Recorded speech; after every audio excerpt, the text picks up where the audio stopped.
बिहार में पुल गिरने के मामले में विपक्ष को बिहार को बदनाम करने का दोषी बनाने और निगरानी की जांच पर आरजेडी विधायक भाई वीरेंद्र का बड़ा बयान सामने आया। उनका कहना है कि पुल बनाने में जो चोरी हुई है, अगर विपक्ष ने इसे कह दिया तो इसमें सत्ता पक्ष को दिक्कत क्यों हो रही है। बिहार में लूट हुई है, पुल लगातार गिरे हैं।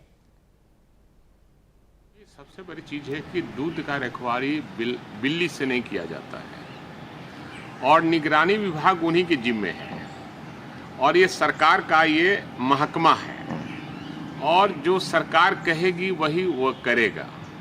इसलिए ये जो बदनाम करने की बात है, आपने चोरी किया है, अगर चोर किसी ने कह दिया आपको तो आपको दुख किस बात का लग रहा है। भाई, बिहार में दर्जनों पुल गिरे हैं तो गुणवत्ता के आधार पर पुल नहीं बना है, तभी तो गिरा पुल। ये तो संजोगवश अच्छा हुआ कि गाड़ी के साथ माने वाहन चलते हुए नहीं गिरा, नहीं तो हजारों लोग की मौत हो जाती। तो ये बिहार सरकार में के लूट का धंधा चल रहा है और जितना जो लूट सके और लूट में मुख्यमंत्री को जो हिस्सेदारी होता वो देते रहे, लूटता रहे, बिहार के लोग लुटाते रहे।